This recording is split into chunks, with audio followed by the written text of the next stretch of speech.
ഇങ്ങനെയൊക്കെ ഒരു കാണിച്ചപ്പോൾ അയാളിപ്പോൾ 90 വയസ്സെന്തോ മറ്റോ കഴിഞ്ഞു. പക്ഷേ ഇതിനുപയോഗിക്കുന്ന വലിയൊരു സംവിധാനം, അതായത് ചില സംഘടനകൾ വഴി, ചില NGOകൾ വഴി, ഇങ്ങനെയൊക്കെ രാജ്യത്ത് മൊത്തം ഒരു കുഴപ്പങ്ങൾ ഉണ്ടാക്കാൻ ശ്രമിക്കും. നമ്മൾ എങ്ങനെയാണ് അതിനെ പ്രതിരോധിക്കുന്നത്? എങ്ങനെ അതിനെ പ്രതിരോധിക്കാൻ കഴിയും? അല്ലെങ്കിൽ എങ്ങനെ പ്രതിരോധിച്ചു അതിനെ? ഇത് ഇങ്ങനൊരു വലിയൊരു സ്കെയിലിൽ ഒരു തകർച്ച ഉണ്ടോ, ലാഭം ഉണ്ടാക്കുക. കാരണം ഇത് കോടികളുടെ ഒരു കളിയാണല്ലോ. അപ്പം അത്രയും ഇൻസ്റ്റിറ്റ്യൂഷൻസിൻ്റെ ആവശ്യം. കാരണം ഇപ്പോൾ സോറോസിന് നേരിട്ടിറങ്ങി എക്സ്പോസ് ചെയ്യാനൊന്നും പറ്റില്ല.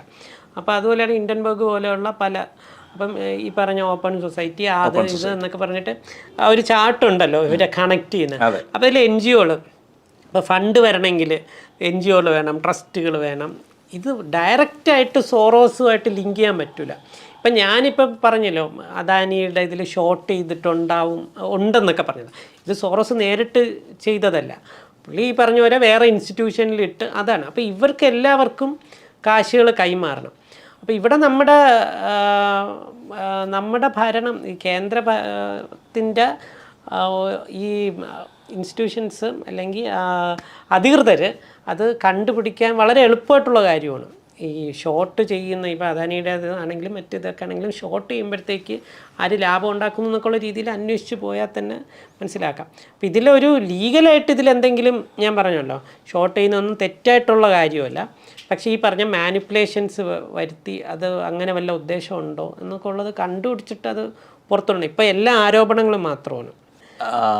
എത്രത്തോളം നമുക്ക് പുറത്തു കൊണ്ടുവരാൻ കഴിയും പക്ഷേ അതിനനുസരിച്ച് നമ്മളിപ്പോൾ എന്ത് ചെയ്യാൻ കഴിയും? ഇതിപ്പോൾ ഈ പറയുന്ന പുറത്ത് കൊണ്ടുവന്നാൽ തന്നെ ഇതൊരു എന്താ പറയുക, നടത്താൻ കഴിയുന്ന, എന്നാൽ അത് ഒരു മാനിപ്പുലേഷനിലൂടെ നടത്തുന്നു എന്നുള്ള ഇതല്ലേ വരുന്നുള്ളൂ. അല്ല, ഇപ്പം ഇതുവരെ കാര്യങ്ങൾ ഓക്കെയാണ്. കാരണം ഈ പറഞ്ഞ വാർത്തകൾ വന്നിട്ടൊന്നും സംഭവിച്ചില്ല. ഇത് ആ ഒരു വാർത്ത വരുന്ന സമയത്ത് ഇടിവുണ്ട്, പക്ഷെ അത് പിന്നെ തിരിച്ചു കയറുന്നുണ്ട്. അപ്പം ഇവിടെ പറയുന്നത് വെച്ചാൽ അദാനി എല്ലാ കാശും കടം വാങ്ങിച്ചിട്ടാണ് ചെയ്യുന്നത്. ഷിപ്പ് യാർഡാണെങ്കിൽ അവിടെ നിന്ന് 10,000 കോടി, ഇവിടെ നിന്ന് 20,000 കോടി, ഇത്രയും കോടി കടം വാങ്ങിച്ച് ചെയ്യുവാണെങ്കിലും ഒരു വർഷം 4,000 കോടിയൊക്കെ വെച്ചിട്ട് അതേ പദ്ധതികളിൽ നിന്ന് ലാഭം ഉണ്ടാക്കുന്നുണ്ട്. അപ്പോൾ ഇവർ പറഞ്ഞിട്ട് ഇത്രയും കടം ഉള്ളത് കൊണ്ട് ഇതിന് ഇത്രയും മൂല്യം പാടില്ല എന്നാണ്. അല്ല, ഇത്രയും ലാഭം അതിൽ നിന്ന് എടുക്കുന്നുണ്ട്. ഇപ്പം നമ്മുടെ നാട്ടിൽ മാത്രമാണ് ഈ ഡെറ്റ് വെച്ചിട്ടുള്ള ബിസിനസ് ഇങ്ങനെ കാണുന്നത്. മറ്റേ റിച്ച് ഡാഡ് പുവർ ഡാഡ് എന്ന് പറഞ്ഞ ബുക്കിലൊക്കെ എഴുതിയിട്ടുണ്ട്. ഡെറ്റ് വെച്ചിട്ട് എങ്ങനെ ലാഭം ഉണ്ടാക്കുക. അത് കളി അറിയാമെന്നുള്ളവർ, ബിസിനസ് അറിയാമെന്നുള്ളവർ അങ്ങനെ തന്നെയാണ് ബിസിനസ് ചെയ്യുന്നത്. പക്ഷെ അത് വെച്ച് നഷ്ടം ഉണ്ടായിട്ടുള്ളവരുണ്ട്. വിജയ് മല്യയുടെ കേസ്, അംബാനിയുടെ അത് പക്ക ഫ്രോഡായിരുന്നു. അനിൽ അംബാനി. കാരണം അത് കടം വാങ്ങിച്ച് ചെയ്തിട്ട് ലാഭം ഉണ്ടാക്കാൻ പറ്റാതെ. പക്ഷേ അദാനിയുടെ കേസിൽ എല്ലാ ഇൻവെസ്റ്റ്മെൻറ്റും പുള്ളിയുടെ എസ്റ്റാബ്ലിഷ്മെൻറ്റ്സും എല്ലാം ലാഭത്തിൽ തന്നെയാണ് പോകുന്നത്. പിന്നെ ഇതിൽ വേറെ സോഷ്യൽ മീഡിയയിൽ കാണുന്ന രസം എന്ന് വെച്ചാൽ ഇപ്പോൾ 2 ഇൻസ്റ്റൻസുകളോ. ഒന്ന് ഈ പറഞ്ഞ സ്റ്റോക്ക് മാർക്കറ്റ് ട്രേഡേഴ്സിൻ്റെ ഒരു ഗ്രൂപ്പുണ്ട് മലയാളികളുടെ. അപ്പോൾ ഇതിൽ അങ്ങനെ ജാതി മതം പൊളിറ്റിക്കൽ പാർട്ടികളൊന്നും ഇല്ലാത്ത ട്രേഡേഴ്സ് മാത്രമുള്ളതാണ്. അപ്പോൾ ഇതിനിടയിൽ ചിലപ്പോൾ ഇടയ്ക്കിടയ്ക്ക് ഈ മുകേഷ് അംബാനിയുടെ മറ്റേ കല്യാണത്തിനെ വിമർശിച്ചുകൊണ്ടും മോദി അങ്ങനെ എങ്ങനെയെന്നൊക്കെ പറഞ്ഞുകൊണ്ട് ആരെങ്കിലുമൊക്കെ ഒരു വാർത്ത ഇടുന്ന താഴെ പലരും ഇവരെ ചീത്ത വിളിക്കും. നമ്മളിവിടെ കാശിട്ട് ട്രേഡ് ചെയ്യുന്നവരുടെ ഇടയിൽ വന്നിട്ടാണ് അതിൻ്റെയൊക്കെ രാഷ്ട്രീയം എന്ന് പറഞ്ഞിട്ട് ഒരു പൊളിറ്റിക്കൽ അഫിലിയേഷനും ഇല്ലാത്തവർ. അതുപോലെ തന്നെ വേറെ സോഷ്യൽ മീഡിയ കാണുന്നത് വെച്ചാൽ ഇപ്പം അദാനിയുടെ ഇടിഞ്ഞു, അതിന് കൂടെ തന്നെ LICയുടെയും SBIയുടെയൊക്കെ, കാരണം അതുമായിട്ടൊക്കെ നിൽക്കുന്ന അവർ അങ്ങോട്ടും ഇങ്ങോട്ടും എല്ലാം ഇൻവെസ്റ്റ് ചെയ്തിട്ടുണ്ടല്ലോ, അതെല്ലാം ഇടിയും. ഇതിൽ ഭയങ്കര ആനന്ദം കാണുന്ന ഒരു കൂട്ടർ, പ്രത്യേകിച്ച് ഈ മലയാളികളെ നമുക്ക് സോഷ്യൽ മീഡിയയിൽ കാണാം. കാരണം ഒരു രാജ്യം തകരുമ്പോഴത്തേക്ക്, സ്വന്തം രാജ്യം തകരുമ്പോഴത്തേക്ക് ഇതിൽ ആനന്ദം കാണുന്നത്. കാരണം അവരുടെ ലക്ഷ്യമെന്ന് വെച്ചാൽ തകരുന്നു, നരേന്ദ്രമോദി ഇറങ്ങുന്നു, ഇതൊക്കെയാണ് അവർ കാണുന്നത്. ഇപ്പം പഴയ ഒരു ചൊല്ലുണ്ടല്ലോ, മകൻ മരിച്ചാലും കുഴപ്പമില്ല, മരുമകളുടെ കണ്ണീര് കാണണമെന്ന് പറയുന്നത്.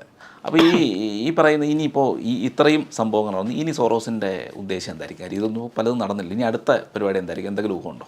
പണ്ട് US ഗെയിം സ്റ്റോപ്പ് എന്ന് പറഞ്ഞുകൊണ്ടൊരു ഷെയർ, ഒരു കമ്പനിയുടെ ഷെയർ ഇതുപോലെ അവിടുത്തെ കുറേ ഇൻസ്റ്റിറ്റ്യൂഷൻസ് ഷോർട്ട് ട്രേഡ് ചെയ്ത് വെച്ചിരുന്നു. അങ്ങനെ എൻ്റെ മൂല്യം ഇടിഞ്ഞിടിഞ്ഞ് വരെയായിരുന്നു. അപ്പം അവിടുത്തെ കുറച്ച് ആളുകൾ, ചെറുപ്പക്കാർ ഇത് മനസ്സിലാക്കി അവർ കുറേ മൊബിലൈസ് ചെയ്ത് ഇതിൻ്റെ ഷെയർ വാങ്ങാൻ തുടങ്ങി. വാങ്ങി ഇതിൻ്റെ മൂല്യം കൂടിയപ്പോഴത്തേക്കും മറ്റവർക്ക് നഷ്ടത്തിലായി.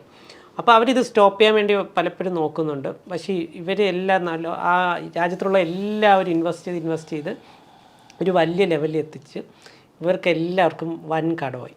അപ്പോൾ സോറോസിന് ഇപ്പോൾ ഇനി 2 ഓപ്ഷൻ, പക്ഷേ പുള്ളി അതുപോലെ ഒരു ബാങ്ക്രപ്റ്റ് ആവുമെന്നൊന്നും എനിക്ക് തോന്നുന്നില്ല. അതിനുവേണ്ടിയുള്ള ആസ്തിയുണ്ട്. പക്ഷേ പുള്ളിക്ക് ഈ അദാനി എത്രത്തോളം കാലം തകരാതെ നിൽക്കുന്നു അത്രത്തോളം കാലം സോറോസിനും പുള്ളിയുമായിട്ട് ചുറ്റിപ്പറ്റിയിരിക്കുന്ന എല്ലാവർക്കും ഈ പറഞ്ഞ നഷ്ടങ്ങൾ ഇനിയും കൊടുത്തോണ്ട് പോകും. മറ്റേ നേരത്തെ പറഞ്ഞ പലിശ പോലെയൊക്കെ ഉള്ളത്. പിന്നെ മാത്രമല്ല ഈ പറഞ്ഞ രാഹുൽ ഗാന്ധിക്കും ഒക്കെ മാസം ചിലവിന് കൊടുക്കണ്ടേ ഈ പരിപാടിയൊക്കെ ചെയ്യണേന്. അപ്പം അങ്ങനെ ഒരു നഷ്ടം വന്നുകൊണ്ടിരിക്കും. പിന്നെ സോറോസിൻ്റെ ഇപ്പം 90 വയസ്സായി എന്നാണ് എക്സ്പയറി ഡേറ്റ് എന്ന് അറിഞ്ഞൂടാ. പക്ഷേ എന്നാണെങ്കിലും അതോടെ തീരുമോ പ്രശ്നം എന്ന് വെച്ചാൽ അത് തീരില്ല. കാരണം സോറോസിൻ്റെ കൂടെ തന്നെ നിൽക്കുന്ന കമ്പനികളുടെ പുള്ളിയുടെ കൂടെ തന്നെ ഒരുപാട് പേരുണ്ട്. അപ്പം നമുക്കിപ്പോൾ ഇനി പുള്ളിക്ക് ശേഷം അങ്ങനെ ഒരു സോറോസ് എന്നുള്ളൊരു പേരില്ലെങ്കിലും ഇതുപോലെ ഇവിടുത്തെ നമ്മൾ എത്രത്തോളം ഇവിടെ ഈ ഒരു ക്യാപിറ്റൽ കൊണ്ടുപോകുന്നു അത്രയും കാലം ഇത് തകർക്കാനുള്ള ശ്രമങ്ങൾ പല ഭാഗങ്ങളിൽ നിന്നും വരും. അത് നമുക്കൊരിക്കലും അതെല്ലാം കഴിഞ്ഞ് റെസ്റ്റ് ചെയ്യാമെന്നുള്ള ഒരു വിചാരം നമ്മളാരും വിചാരിക്കേണ്ട. അത് നമ്മുടെ കേന്ദ്ര സർക്കാരും അതിന് വേണ്ടുള്ള പ്രതിരോധങ്ങൾ എടുത്തേ മതിയാവും.